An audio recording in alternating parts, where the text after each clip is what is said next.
UK pubs have gone mucking fental, mate. The coronavirus C-word lockdown has been in effect for 104 days in my country, England, mate, the UK.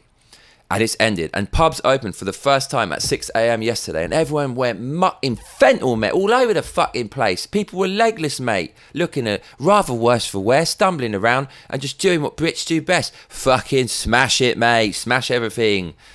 So I thought this was pretty funny. Let's go to The Sun, which is a funny newspaper. Some people get really angry about The Sun. They're like, oh, I don't read The Sun. But The Sun is actually written by Oxford and Cambridge graduates. And it's written for working class people or people who really aren't that smart. Not saying working class people aren't that smart, but it's also written for those people. So it will have themes about working class stuff like cars and motors and footy, mate. And then for people who are not that smart, there's not really that much text. There's a superabundance of images so people don't have to read through it. And it's also written for me as well, who is kind of your everyman who's a little bit twisted and is a maniac. And it's written for me because the people who write it, the Oxford and Cambridge graduates, do it purposefully ridiculous. They kind of sex it up a bit and they make it melodramatic and they make it a little bit silly. And some people can't really see that. They actually think they're trying to be serious, but it's written by some kind of posh people who are just winding everyone up. So what I'm trying to say is it's kind of for everyone. Let's have a look at what The Sun are reporting on regarding the UK C-word lockdown ending and people going down a fucking pub, mate. Have a fucking fight. What's that cunt looking at? I'll fucking smash you, mate. They say Sombre Sunday. Police chief says it's crystal clear. Boozy revellers won't socially distance after Super Saturday mayhem.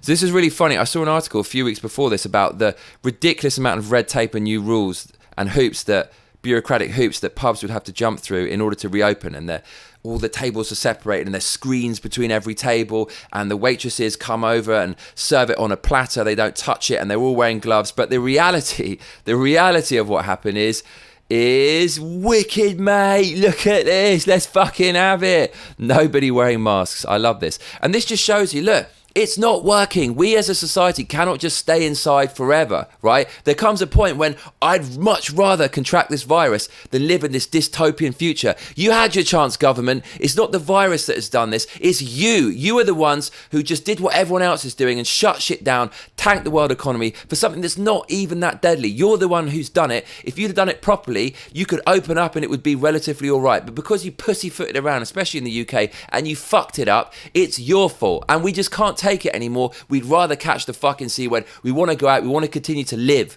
That's what's going on. So let's delve into this article. A top copper said it's crystal clear boozers won't observe the social distancing rules. Thousands of thirsty Brits poured into clubs and restaurants and downed 15 million pints after they opened their doors for the first time in 104 days. This is in the gay district of Soho. I guess this guy's doing a Freddie Mercury impression while downing his pint in style. Now we've got some guy on a bike riding a girl with a fluffy top. She's loving that, getting some good vibrations there. And there's loads of people behind them celebrating. And look, there's two coppers, mate, two police. Yeah, smack them because we've got to defund them because Orange Man bad. Then we've got, speaking of Orange Man bad, we've got Orange Man good. Look at this guy. He looks a little bit like a hobbit from the Shire, a Lord of the Rings character. Tolkien would be proud, helping his legless mate up in Newcastle, mate. Ever been to fucking Newcastle, man? They fucking speak like this, mate. Have a fucking pint, pick up the snooker cue, smash it on your head, man. We continue. Oh, look at these lovely ladies. I showed this to my Japanese mate and they said, Fuzoku desu ka? Fuzoku iru desho? And I said, no, it's not a fuzoku, which means prostitute. They are real, genuine British women from Newcastle. So the Newcastle girls, they're famous for like showing a bit of skin, you know, getting it about, because like, you know, it's like some people think it's not a good thing to do, showing skin, but really it's just natural, isn't it? We're all animals, and like if you got it, then flaunt it. What's the problem? So she's flaunting it. She's got a bottle of WKD. Do you have that in America? That means wicked. It's a very cheap drink. It costs £2.99, which is about $4.5. She's necking the cheap booze. She's ready for a shag. I like this one better. I like the nails, and you got the tramp stamp. This is what's going on. Absolute chaos all up and down the UK. Can you see one person wearing a mask? No. So people, look, the people have spoken and people just do not care. People do not care. They're ready to go back outside. How about this, right? People can vote in England to leave the European Union, but they can't even fucking vote to leave their fucking house. Why not have a vote among the people, a democratic vote, whether we just end the lockdown and all go outside? Why not? Do you not trust the people to make the decision? The people who make up the bulk of the country, they're dumber than you bunch of cunts at the top. I say have a vote to end this lockdown. That's what I'd do if I was the president, like Kanye.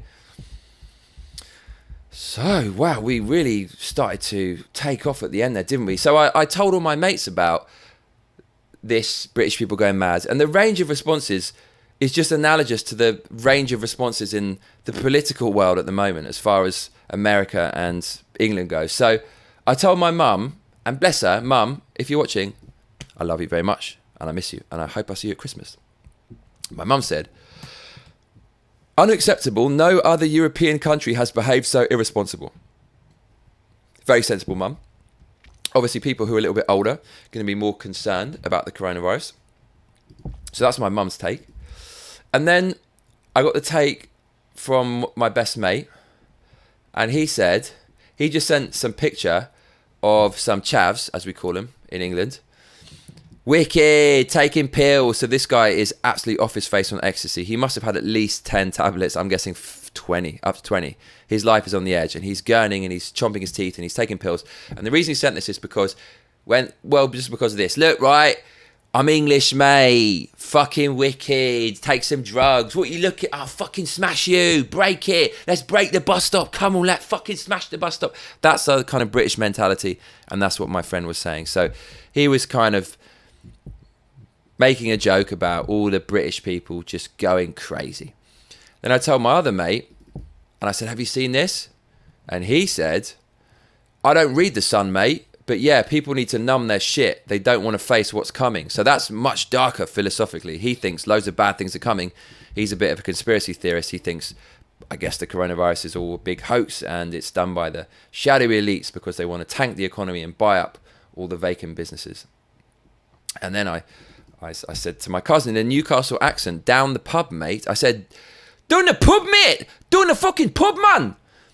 And you can see his response there. He said, I know the nutters, ha ha, no rush. But then again, if you're a drinker, it's a good way to socialise. I'm doing it with work. So we got the full range of opinions, and I like that.